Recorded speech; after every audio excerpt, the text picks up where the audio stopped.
پہلا مسئلہ حق مہر کے بارے میں ہے۔ جب انسان شادی کرتا ہے تو حق مہر واجب ہے کہ بیوی کے لیے ادا کریں حق مہر،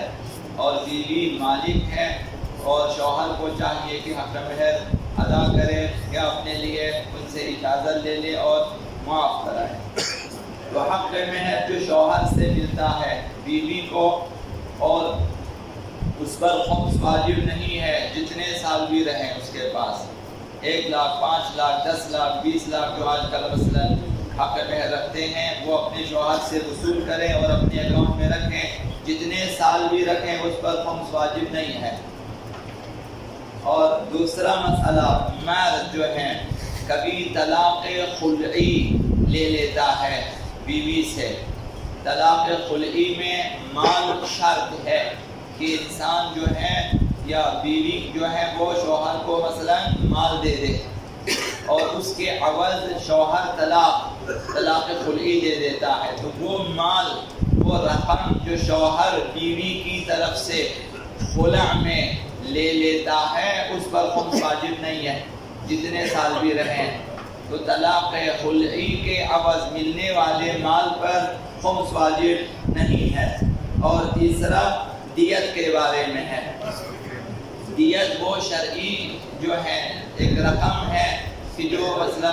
اگر کسی نے کسی کا ہاتھ توڑا یا کسی کو مارا اور چہرہ سرخ کر دیا یا پھر نیلا ہوا یا پھر کالا ہوا یا خون جاری ہوا یا مثلا کھال کو چیرا یا مثلا ہڈی توڑ دیا یا گوشت کو چیرا مثلا یا آنکھ پھوڑ دیا یا مثلا دان توڑ دیا، ان میں دیت واجب ہے۔ یا اگر قتل کیا مثلا سب سے بڑی دیت قتل کا ہے، تو جو بھی دیت ہو وہ مثلا صاحب کو دینا چاہیے، اگر قتل ہوا ہے تو وارث کو دینا چاہیے۔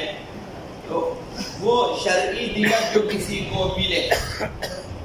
چاہے وہ اعضاء کی دیت ہو جیسے ہاتھ پیر وغیرہ توڑنے کی دیت، اور یا پھر جان کی دیت ہو کہ کسی کو ناحق قتل کیا اور اس کی دیت 100 اونٹ کی قیمت مثلا لینا چاہیے، وہ دیت ہو۔ تو دیت پر جتنے بھی سال گزرے خمس واجب نہیں ہے۔ تو یہ 3 مسئلے کہ حق مہر پہ خمس واجب نہیں ہے، اور مال خلع پہ خمس واجب نہیں ہے، اور مال دیت پہ خمس واجب نہیں ہے،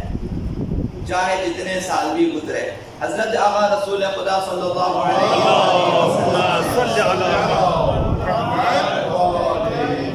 روایت ہے کہ المستحل من عدرت ما حرم اللہ، جو شخص ہم اہل بیت کے کسی مال کو کسی چیز کو اپنے لیے حلال جانے، مثلا خمس زکوٰۃ، یہ خمس وغیرہ، تو اس سے مثلا وہ اپنے لیے حلال جانے کہ خمس میرے لیے حلال ہے، جیسا کہ بعض نے فتویٰ بھی دیا ہوا ہے کہ خمس سب کے لیے حلال ہے کہ دینے کی ضرورت نہیں ہے۔ اگر کسی نے اپنے آپ کو اپنے لیے حلال قرار دیا خمس کو جو عزت اطہار کے لیے ہے یا ان کی مثلا ذریت کے لیے، تو فرمایا کہ ملعون علی لسانی، میری زبان پر بھی اس پر لعن ہے، اور ولسان کل نبی مجاب، ہر